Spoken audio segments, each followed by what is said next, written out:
Oke, sudah live. Kita tunggu orang-orang pada berkumpul dulu. Oke, oke, sudah mulai berdatangan. Sudah ada Ratu Nabila. Oke, oke. Akan, bentar ya.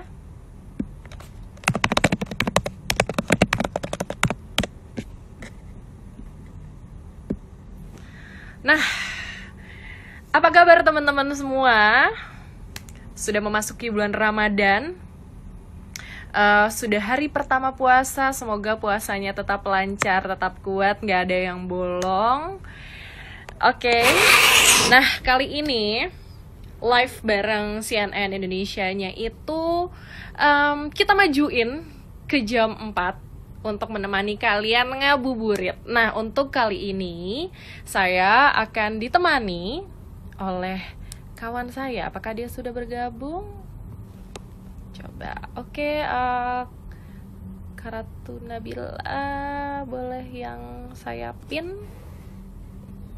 Sebentar.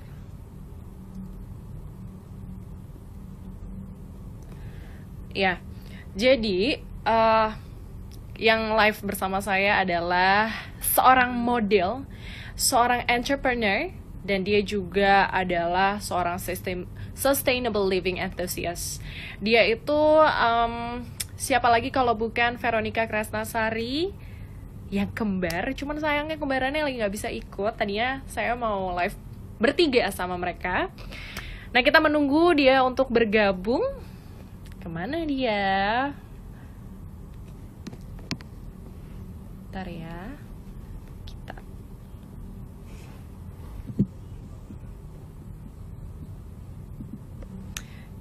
Oke, ini gimana nih teman-teman? Nanti bisa juga tanya ke kita di sesi live ini, gimana sih, apa sih sebenarnya sustainable living itu. Terus kan suka ada stigma kalau sustainable living itu hanya bisa dilakukan oleh orang masyarakat menengah dan ke atas, tapi ternyata tuh enggak. Nah, nanti kita akan ngobrol bareng sama Veronica. Dia akan ngasih tahu step-stepnya gimana sih untuk memulai menjadi orang yang sadar dan peduli dengan bumi. Gimana nih ya? Aku sudah menunggu. Coba kita lihat Veronica, di manakah dia? Sepertinya belum ada. Oh, sudah ada. Oke.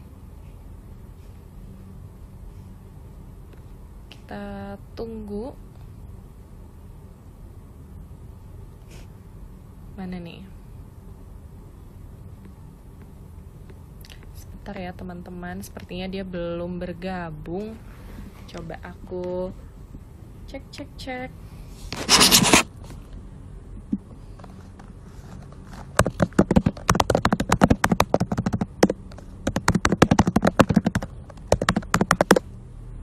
Gimana nih teman-teman semuanya? Apakah masih lancar puasanya?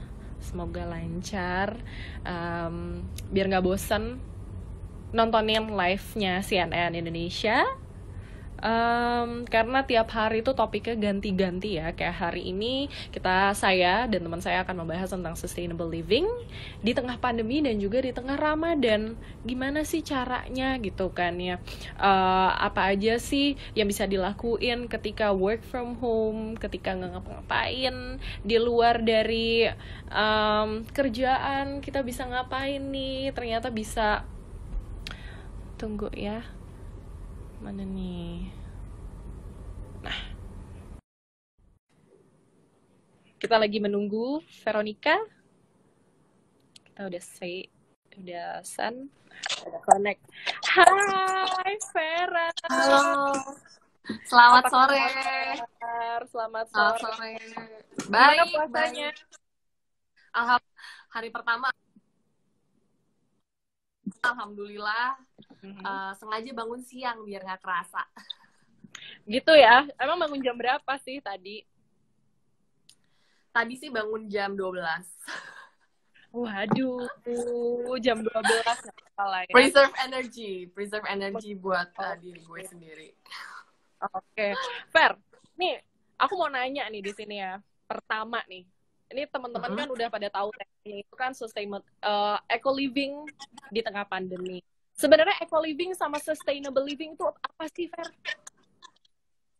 Oke, jadi mungkin ada yang lebih familiar sama kata eco, ada yang lebih familiar sama kata sustainable. Sustainable itu sendiri kan bahasa Indonesia adalah berkelanjutan. Jadi apapun yang berkaitan dengan sustainability itu pasti kita bisa sebut juga eco gitu. Eco kan mengarah ke lingkungan.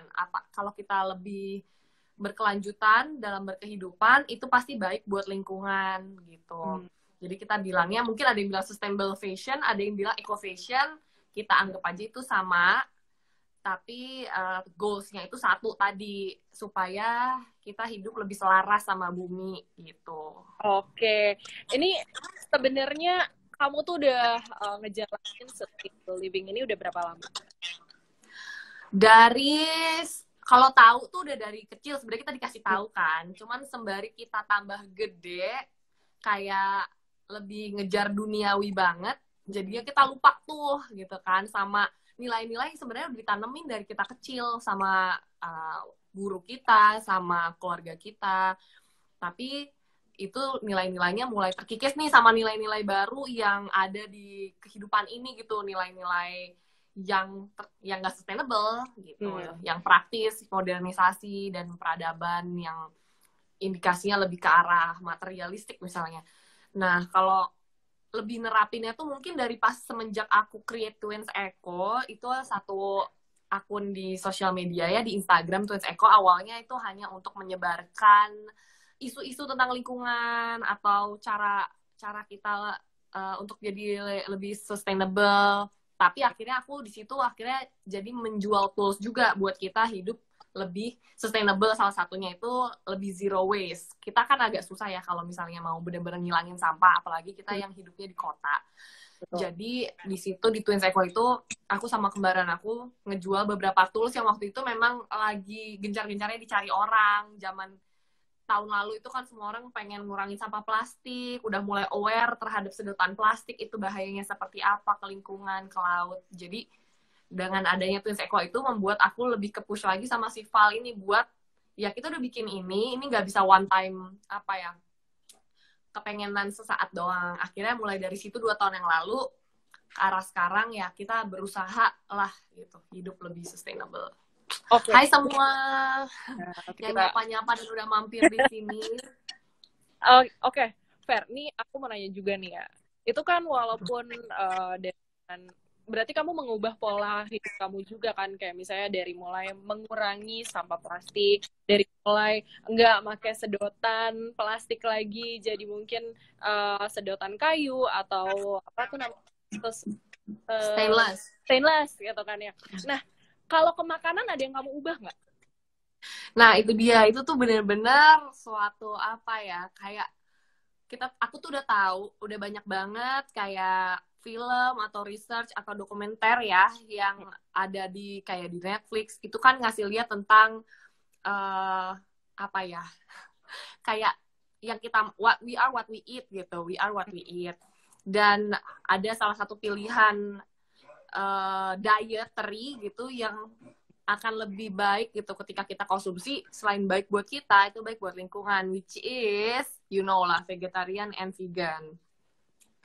Nah, aku udah mulai mengarah ke situ sih. Memang agak susah. Aku sekarang baru lebih ke meatless, jadi mengurangi daging gitu. Belum benar-benar bisa jadi vegetarian.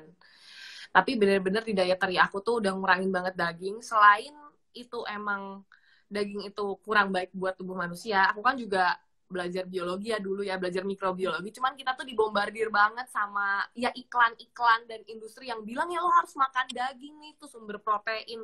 Padahal kita lupa sebenarnya sumber protein kita itu hanyalah sebuah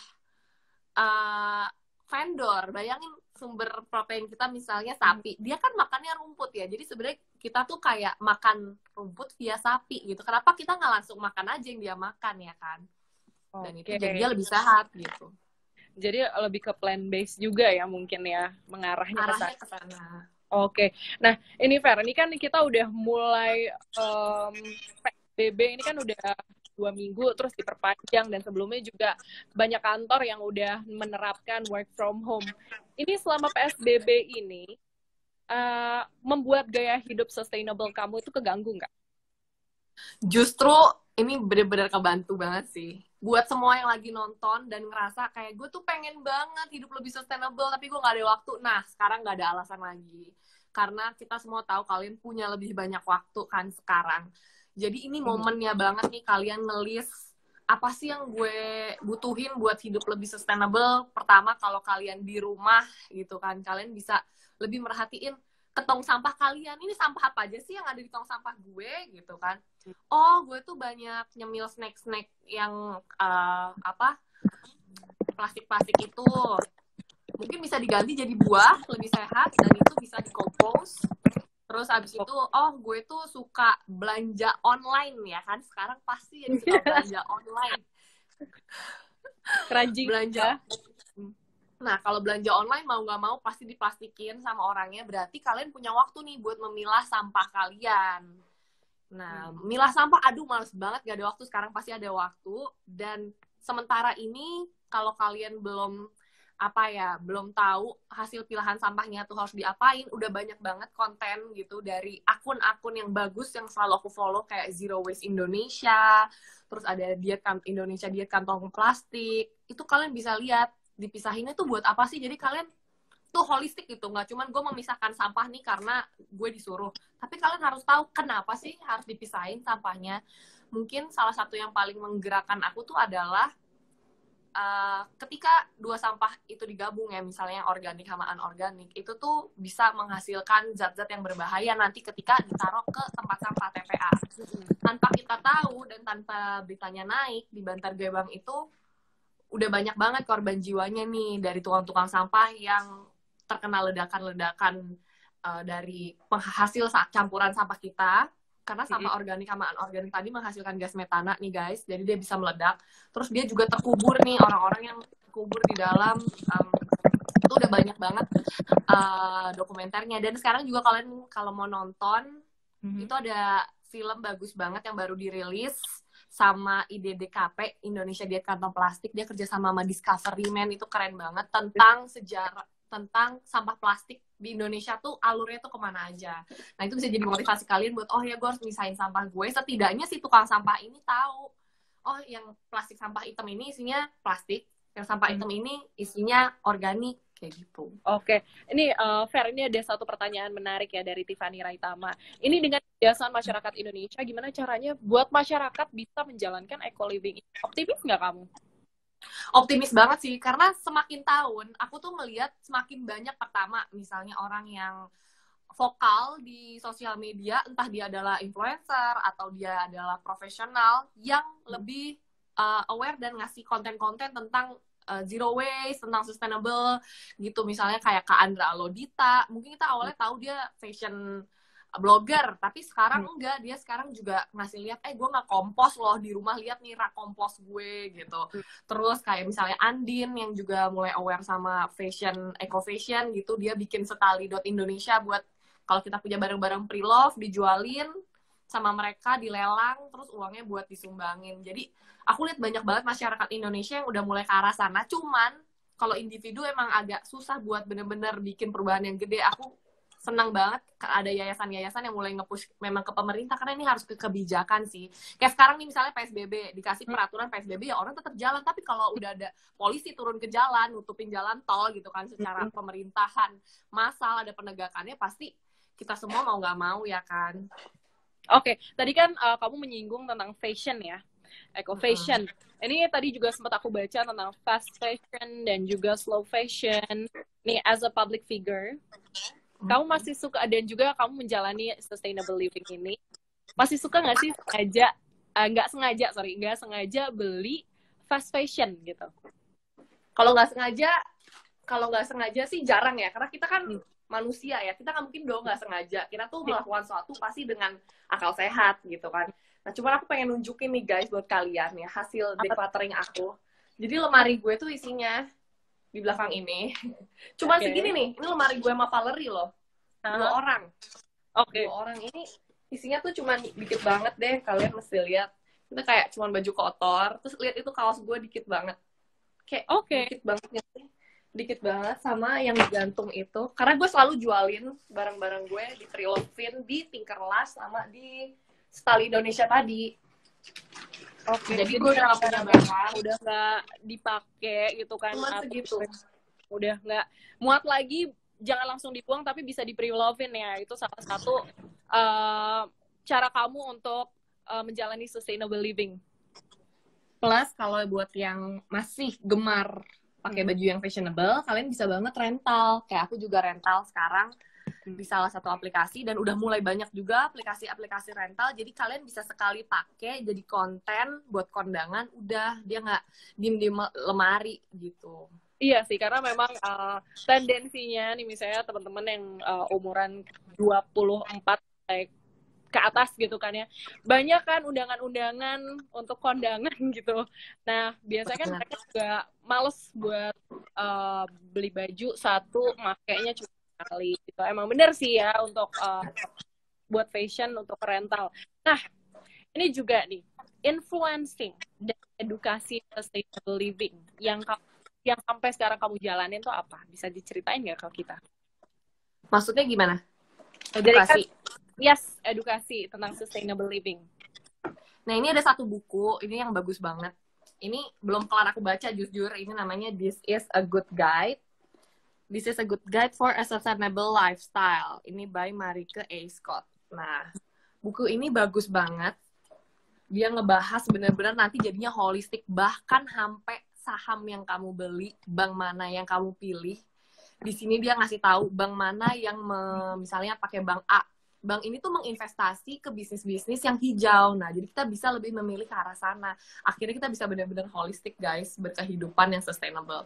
Di buku ini ada, tapi belum habis aku baca dan masih belum bisa semuanya aku terapin. Jadi satu-satu ini dimulai dari eco fashion. Dia ngebahas karena industri fashion itu kan yang kedua paling merusak bumi kan. Udah tahu banget dari dulu, tapi ya makanya kita harus memulai dari situ dulu. Gitu. Nah, ini mau nanya lagi nih ya, tentang stigma.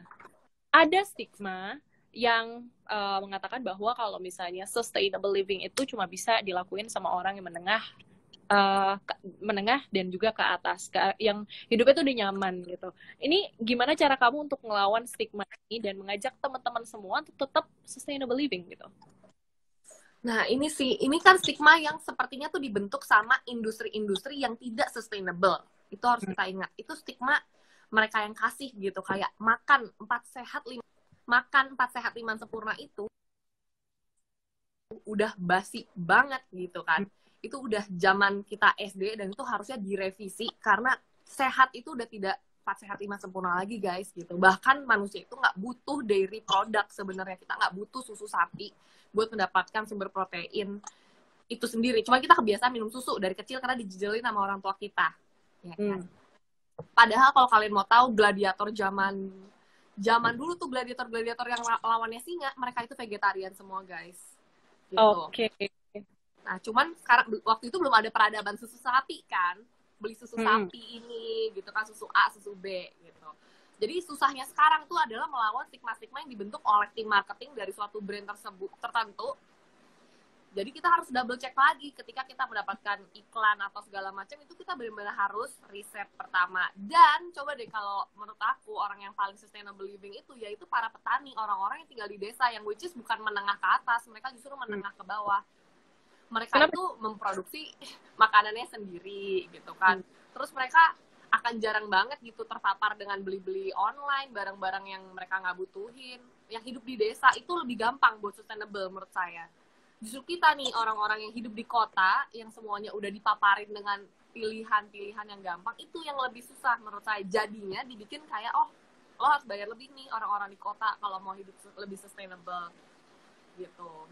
Oke, nih ini kan sebenarnya awal Januari lalu nih, kita flashback. Awal Januari lalu sudah keluar wacana Pemprov DKI Jakarta itu untuk nge-ban, untuk melarang penggunaan single use plastik. Menurut kamu sendiri gimana nih? Wah, aku bilang seneng banget waktu itu kayak akhirnya kayak itu tuh bisul gitu, terus bisul di jidat gitu ya, akhirnya pecah gitu kayak ya ampun akhirnya gitu, bahkan Bali duluan gitu ya. Bali duluan memang. Gubernur Bali duluan yang ngelakuin hal itu dan disusul oleh beberapa gubernur daerah lainnya gitu seperti Bogor, terus Bekasi, baru gitu kan Jakarta gitu kayak kemana aja Bapak gitu kan. Nah, mungkin agak sulit mungkin ya di sini birokrasinya agak susah, makanya kita sebagai individu harus lebih itu suportif. Kita jangan cuma support influencer kesukaan kita, artis-artis yang kita suka, tapi kita juga harus support tuh kebijakan-kebijakan atau kayak campaign-campaign yang lagi digalakan oleh yayasan atau organisasi. Mereka udah susah-susah, kalian cuma tinggal tantangan petisi atau kalian tinggal sharing supaya pemerintah tuh tahu, oh ya masyarakat Indonesia tuh udah pinter-pinter loh, dan kita mau kok ngurangin sampah plastik kita gitu. Oke, nih ngomong-ngomong tentang sampah plastik, ini menurut pengalaman pribadiku ya, Fer ya, ini sebenarnya bener nggak sih? Sampai sekarang aku memang belum ngerjain sustainable living banget gitu kan, cuman berusaha lah untuk bawa tote bag kemana-mana kalau misalnya belanja, jadi nggak menggunakan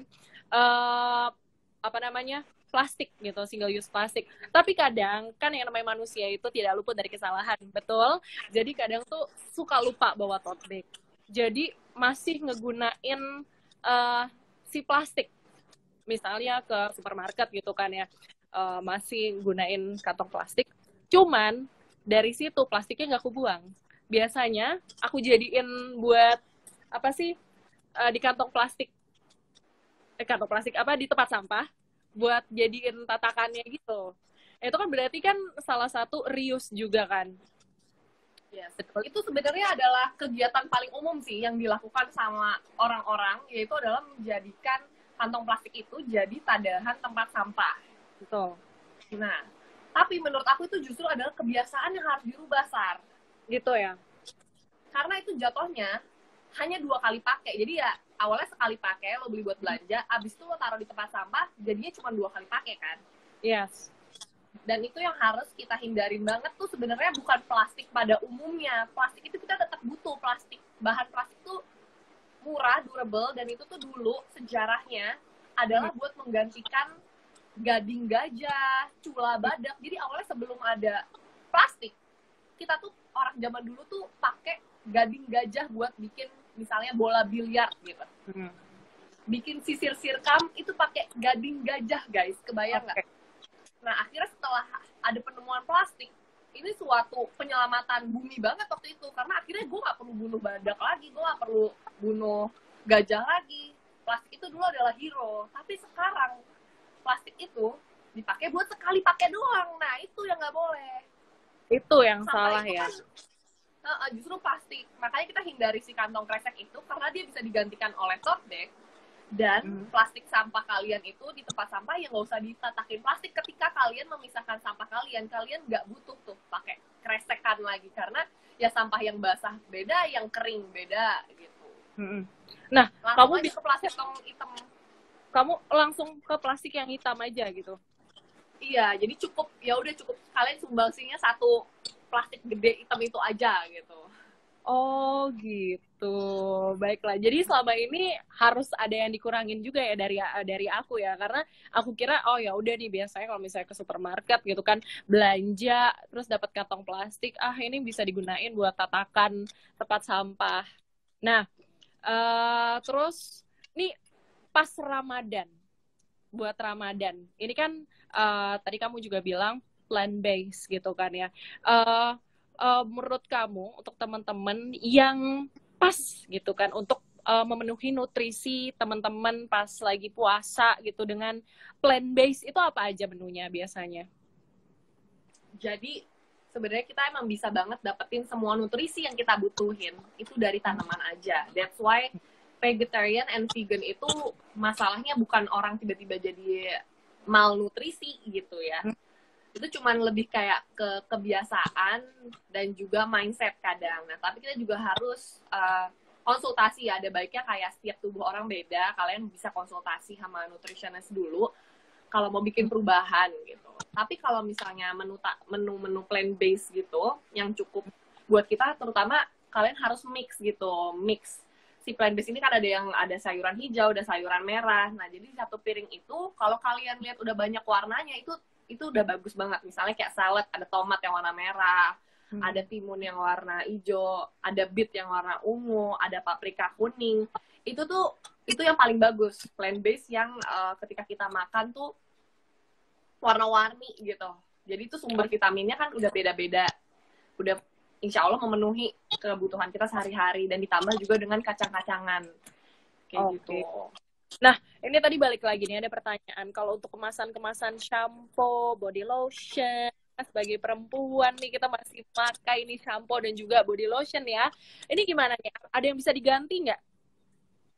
Jadi kalau aku pertama misalnya kalian udah punya brand-brand favorit kalian ya buat shampoo, udah dari kecil nih gue pakainya brand A gitu. Ada beberapa brand yang dia memfasilitasi buat kita balikin botolnya kan, dapat poin dan nanti sama mereka dikirim. Mereka udah kerjasama sama Waste for Change. Itu adalah suatu perusahaan yang ngurusin sampah-sampah brand dan dia juga mengelola, itu bagus banget Waste for Change.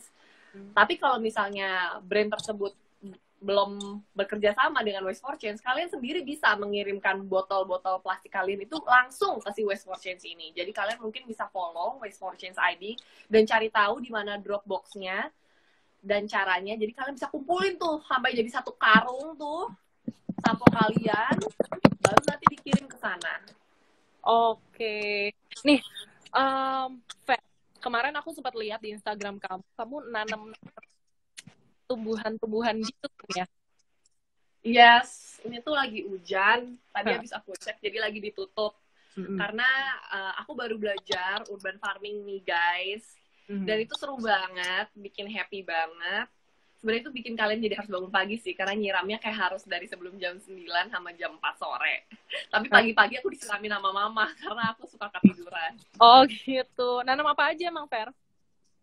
Nah, yang paling bagus untuk kita tanam itu apa sih? Pertama, apa sih yang paling kalian suka makan? Misalnya gue suka banget makan tumis kangkung. Jadi gue lagi nanam tumis kangkung. Gue juga suka pakcoy, gue tanam pakcoy. Terus gue tanam bawang bombay yang lagi mahal banget itu. Cabai rawit. Jadi kalian usahain tanam hal-hal yang emang kalian suka makan. Oke. Jadi emang kamu nanam hal-hal atau tumbuhan-tumbuhan yang emang biasanya kamu makan dan kamu seneng gitu kan ya. Nah, itu gampang nggak sih sebenarnya untuk teman-teman ini untuk merawat tanaman atau nanam tanaman seperti itu di rumah gitu? Oke, ini tuh sebenarnya sama aja kayak waktu pertama kali kita belajar sesuatu ya. Bisa karena biasa gitu. Awalnya kita nggak bisa belajar makeup kan, cuman waktu itu nggak pernah bisa pakai makeup. Terus gara-gara gue harus jadi abang none, gue jadi belajar tuh, ya kan. Dulu awalnya alisnya masih coak kemana gitu kan, pakai bulu mata 5 jam.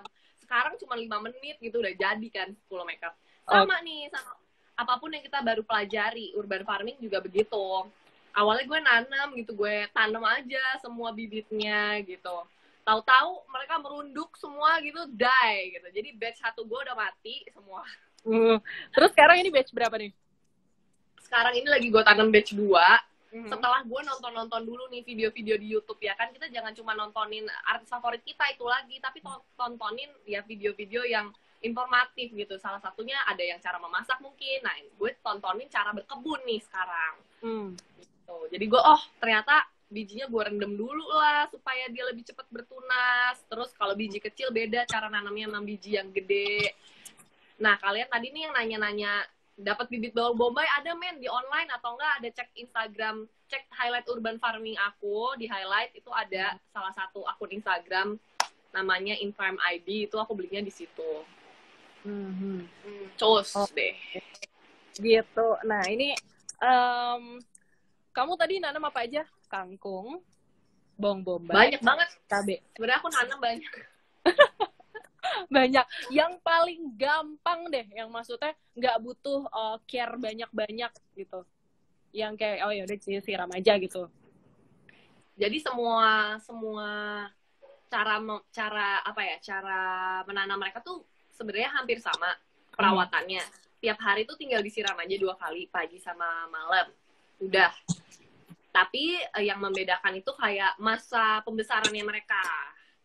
Itu yang paling cepat aja dulu kalau kalian mau belajar, supaya kalian tahu nih gagal sama enggaknya cepat gitu. Itu kayak salada, sawi, itu dia butuh waktu cuma 10 hari gitu. Jadi kalian kelihatan. Kalau misalnya kayak kangkung itu sebenarnya masa panennya sampai 1 bulan. Nah, kalau kalian udah belajar urban farming, ini kalian dapat nilai-nilai baru lagi, kayak kalian nggak mungkin nggak mau ngabisin makanan kalian, karena kalian tahu men si kangkung tuh sebulan nanemnya setengah mati. Jadi kalau kalian pesen cah tumis kangkung terus kalian sisain kebuang, nyesek. Oke deh, Fer nih, terakhir nih ya. Ini kita kan memang masih di tengah-tengah pandemi ya kan. Dan udah masuk ke bulan Ramadan juga. Untuk Vera sendiri, pesan dan tips-tipsnya untuk saling jaga di tengah pandemi ini apa untuk teman-teman sekalian yang lagi nonton? Pesannya, udah kalian semua di rumah aja, itu yang pertama. Karena kalian akan merindukan momen-momen ini. Aku jamin nanti kalau semua udah seperti normal lagi, kita kan sekarang pengen banget gitu kan, pengen banget keluar. Nanti kalau kalian udah keluar, pasti kalian pengen lagi di rumah. Dan ini adalah momen kalian bisa melakukan banyak hal, seperti merenovasi tembok kamar, kemudian beresin ini itu, belajar hal yang baru. Nanti kalau udah kembali normal, kalian harus kerja lagi, kalian nggak bisa ngapa-ngapain lagi. Nah, jadi menurut aku syukurin aja momen yang ada. Jadi ini nih Ramadan paling khusyuk yang bisa kalian lakukan, tanpa ada mewah-mewahan bukber di mana. Kalian bisa selalu memaknai Ramadan di sini bersama keluarga kalian. Atau yang lagi terpisah sama keluarga, kalian bisa bukber online. Bukber online pakai aplikasi. Deh. Jadi bersyukur aja ya Ramadan di tengah ini, untuk menjadikan momen Ramadan di tengah pandemi ini lebih khusyuk ya Ramadannya. Yes. Oke, terima kasih Vera sudah bergabung bersama kami di live CNN Indonesia TV. Semoga Ramadannya semakin berkah, puasanya lancar, diberikan kesehatan terus, dan kita harus saling jaga ya di tengah pandemi. Dadah Vera, sampai ketemu. Thank you CNN Indonesia, thank you Sarah, thank you semuanya. Dadah. Oke. Wah, kebalik. Oke, jadi itulah tadi perbincangan saya dengan Veronica Krasnasari, seorang model, entrepreneur, dan juga sustainable living enthusiast, tentang sustainable living. Apa sih yang bisa kamu kerjakan di tengah pandemi dan juga saat Ramadan? Kalian bisa belajar berkebun, kalian bisa mulai decluttering sampah, yang mana sampah organik, yang mana sampah non-organik, karena nggak boleh dicampur, karena bisa, kalau misalnya itu 2 dicampur, bisa menghasilkan gas metana yang bisa meledak. Nah, besok akan ada lagi live CNN Indonesia bersama Mayfree Syari, tapi Mayfree Syarinya lagi nggak bisa bergabung di sini bersama saya, jadi saya akan kasih tahu aja ke kalian semua kalau besok akan ada Mayfree Syari yang take over Instagramnya CNN Indonesia TV di jam 4 sore besok, itu tentang Ramadan di tengah pandemi bersama 2 narasumber, yaitu ada Gita Savitri dan Paul Tartolhap. Nah, ini adalah warga negara Indonesia di Jerman yang ya sekarang masih di Jerman di tengah pandemi dan juga Ramadan, nggak bisa pulang kampung, sedih nggak bisa ketemu teman-temannya atau keluarganya gitu kan ya. Oke, kalau gitu Sarah Arianti pamit undur diri. Sampai ketemu di lain waktu. Stay safe, saling jaga, dan selamat menunaikan ibadah puasa. Dadah.